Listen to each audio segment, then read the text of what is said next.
This is Mark Schofield from Inside the Pylon with the latest installment of First Sound. The Interception Series rolls on today. I'm going to take a look at Oklahoma State quarterback Mason Rudolph and the 9 interceptions he's thrown this season. If you haven't caught any of the previous versions of this, you can check out Sam Darnold and his 12 interceptions, Josh Rosen and his 10 interceptions, Baker Mayfield's 5 picks from 2017. I've also got Lamar Jackson and Josh Allen done. This is Mason Rudolph, and Rudolph is an intriguing passer in this class. There are some people that think that he could be somebody that creeps maybe into the first round and have a long tenure in the NFL. And there are some things about Mason Rudolph that I like, and there are some traits that I think he's a little bit ahead of other passers in this class. I like his ability to throw routes with anticipation, particularly on the boundaries. He's also very adept when he sees off coverage and taking what the defense gives him, throwing out routes, curl routes, hitch routes, with really good timing and anticipation on those throws. But there are other areas where I think he could use a little bit of an improvement, and we're going to talk about those as we go through these 9 interceptions. This first play comes against Pitt. As you can see, it's 1st and 10 in the third quarter. They're just outside the red zone. Oklahoma State's up big, and they try to get a little cute here. We'll see a double move out here, a little stutter and go, and to the play side, Haas concept, seam route, hitch route. Rudolph is going to pump on this stutter and go, then come back and work the Haas concept here. I like what he does initially, trying to move defenders over to here to throw this seam route. The problem we see here is one of ball placement. As he comes back, he throws quickly without really sort of resetting himself, and I think that impacts the placement. See, there's the open to the left. Pretty good footwork here. Pumps on that. Now he comes back and just throws this. Now, it's going to have to be a perfect throw to make this anyway. They drop into sort of a cover 2 look. This corner drops off the hitch route here and gets vertical with the seam route. Safety rotates over as well. It was going to need to be a perfect throw to begin with, but as you can see, it's kind of behind him. This receiver's expecting the ball up to the inside. He has to sort of baseball turn here as the throw sort of goes to the outside. Allows the defender, the corner, to come off and make the interception.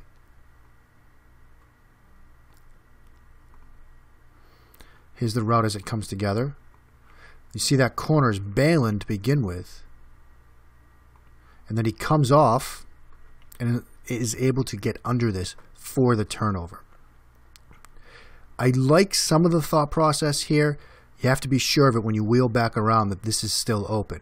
As Rudolph comes around, perhaps it would have been better to take this route right here. It is wide open. And then the throw itself could be a little bit better. See, there's the corner. He sees this concept and he just stays with it and cuts under it. There's the turn, seeing the ball sort of placed to the outside. Isn't really thrown where it needs to be. This is a play against TCU, and Oklahoma State runs a nice little Texas route screen here. Back comes out and then comes under. They've got blocking flowing forward. It's 3rd and 17. You're down 10 in the third quarter. I like the design. I like the play call, but I like the play from the defensive lineman we're about to see a little bit better because he's getting blocked here, but he's the guy that ends up making the interception. We see it here. Here's the back starting out and then comes under this way. And this, I can't really fault Rudolph for this right here. This looks to be open. It seems to be coming together well. You've got man on a hat, man on a hat. The defensive lineman just does a great job fighting upfield, gets into the throwing lane, and makes an interception with a guy blocking him. Can't really fault Rudolph that much on this one. And the placement, this looks to be a good throw. Offensive lineman here.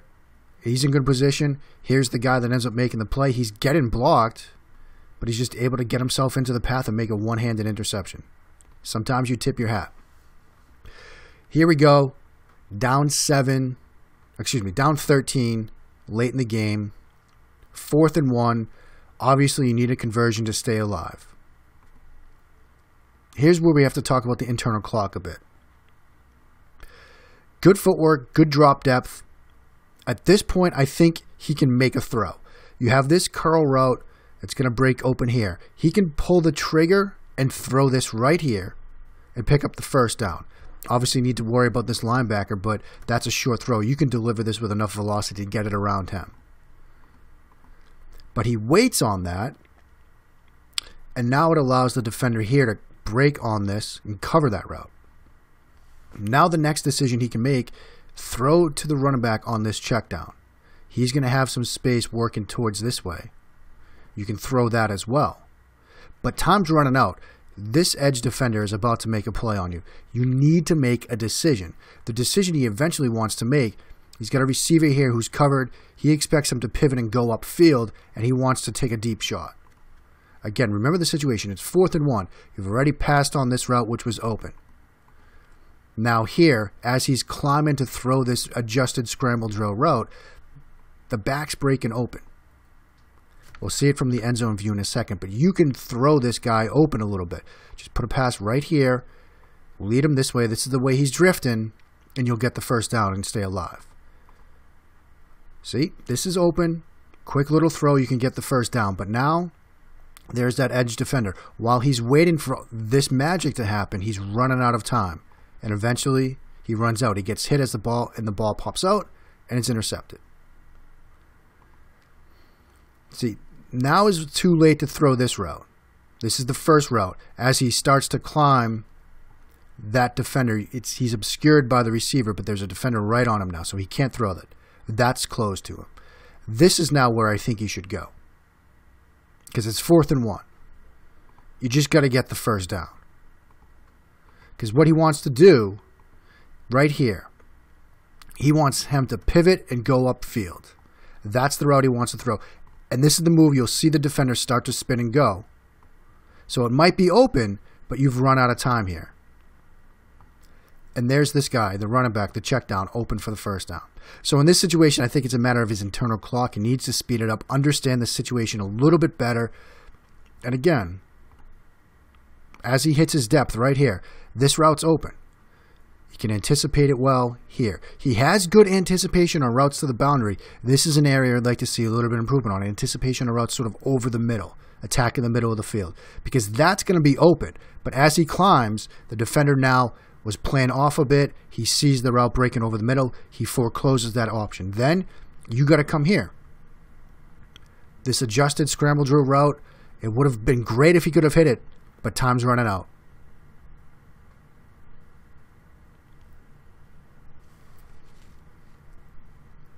Next play we're going to look at is a 3-level read against Texas Tech. 2nd and 8, early in the game. You're in the red zone, up 7. Vertical route along the boundary. Sort of a spot route. And we get this out route here. So it sets up like a nice 3-level read. Very similar to sail. Not quite spot, because you'd have spot here and then flat. This is a little bit deeper, but still it's a nice 3-level triangle type read. Hits the drop depth. This is good. Everything here is good. I'd like to see him hit and throw now, because you could throw this right away. But he's reading this sort of low to high. Defenders are breaking on this. This route's going to break open. So now I think what he's trying to do is to hit this out route here, because the vertical route takes the corner with him. What I find fault with is from this point, he hesitates a little bit too long on this throw. And it allows pressure to get to him. The ball sails. He takes that extra hitch step, overthrows it. Now the cornerback who's on the vertical route can peel off his receiver, pick up the high throw, and guess what? He takes this all the way, and you get a tie game. Let's look back at this sort of in full speed so you can see that extra little bit of hesitation. Now that brings a little bit of pressure to him. That might impact the release point, cause the high throw over the receiver's head. Interception going the other way for 6. See, as he hits it, this is open. You could throw that there. Easy 5-yard gain. Maybe your guy breaks a tackle. Either way, worst case scenario, you're probably 3rd and 3. But since this guy breaks up, okay, I understand the decision now. You've got this route, but you've got to throw it. You got to throw it early. He doesn't. He waits. It sails. And it's going the other way. Again, one more time. Hit, throw. But he waits. And that causes the interception.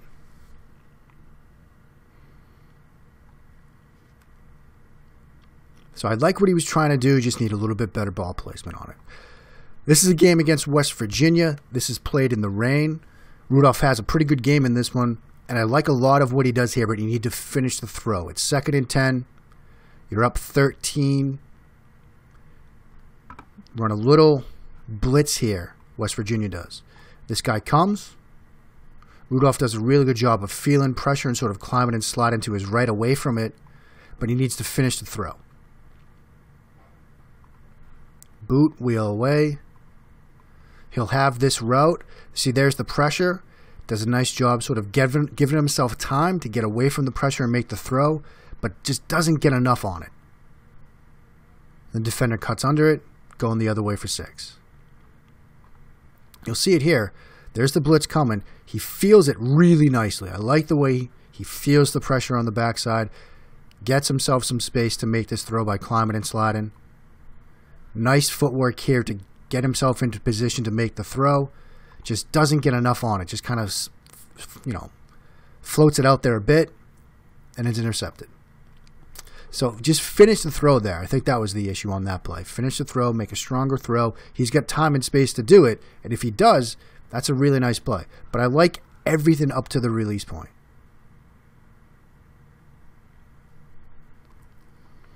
Red zone RPO against Oklahoma. You're down 3 late in the 3rd quarter. It's 1st and goal. Sort of your standard RPO look where you're going to get the Band-Aid post, put the ball in the belly at the mesh point, read second-level defenders, make your decision. You get crashes here. Normally, the right read here, throw that post, right? The problem is you've now got a bracket look on the outside. You've got corner, you've got the safety coming off to get underneath it. They're expecting this. And they almost, this is very similar to sort of a scrape read from the defense when you're trying to force pitch by the quarterback. You have the defensive end crash down, linebacker scrape over. You want to show the quarterback crash here so he keeps it, and then you scrape.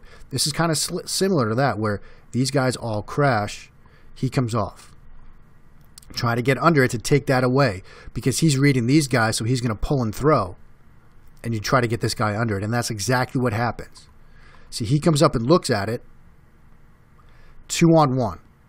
It's 1st and goal. You're down 3 late in the 3rd quarter. The best decision you can make here, this is a hit the mascot situation. This is not going to improve. You can make the perfect throw, but 1 time out of 10, it's going to get completed. The other 9, it's either incomplete or intercepted, with probably 8 of those being an interception. And wouldn't you know it, that's exactly what happens. He makes a throw under duress, slightly floats it again, and it's intercepted. Again, from this angle, look, everybody crashes. So he's kind of making the right read here to pull. But it's just now you've got this guy who's sort of floating under it. His job is to take away that slant route, which you know they want to throw. This is the view. You've got one-on-one coverage. This guy in the throwing lane. You gotta put it in the stands. This situation's not going to improve. You've got pressure in your face now too. I mean, this has to hit that big orange. That's your target right there. Throw it right at that so nobody else can make a catch. But by sort of lofting it to the corner and trying to make a perfect throw, you're sending your defense back out on the field. This here is his interception against Oklahoma at the end of the game. It's just Hail Mary situation. You're down 10 on the final play. Nothing really to see here. Now we're going to go to Kansas State. He throws 2 interceptions in this game. These are our final 2 interceptions to talk about. Dino concept. Shout out to the boy at all22 on Twitter. He loves him some Dino double post concept. There you go. What you're looking to do in cover 3 look is sort of get this free safety to collapse on this one throw this one over the top. Hopefully create a one-on-one here. Situation, though, Kansas State rotates this to cover 3 buzz. So this guy drops on here. Free safety sees that, doesn't have to worry, and he just stays deep over the top of this. Plus this guy knows he has safety help too. He stays on the top of it as well. So he gets caught, Rudolph does, with a good defense for this concept. See, there's that one safety right here. He's the buzz safety. He's going to stay over the top of this route, sort of take that one away. Now on the deep post route, the outside one, you've basically got 2 defenders back here waiting for it. You've got outlets underneath. Rudolph could have taken one of those. It's 1st and 10. You're down 8. It's early in the game. I understand the allure of the deep shot here. But as we see, look, there's the corner on it. There's the free safety as well. Free safety does get moved a little bit by the inside post, but not nearly enough. Rudolph sort of overshoots it as well, and it's intercepted.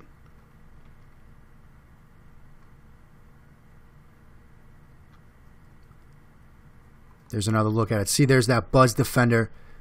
He's now down on the inside post, so that route's taken away. You still have the free safety lurking back here. Never really get enough separation on this one. Rudolph would have been better served, I think, by checking it down. Last interception we're going to look at, this is the very next drive. And this is another throw that he just leaves high.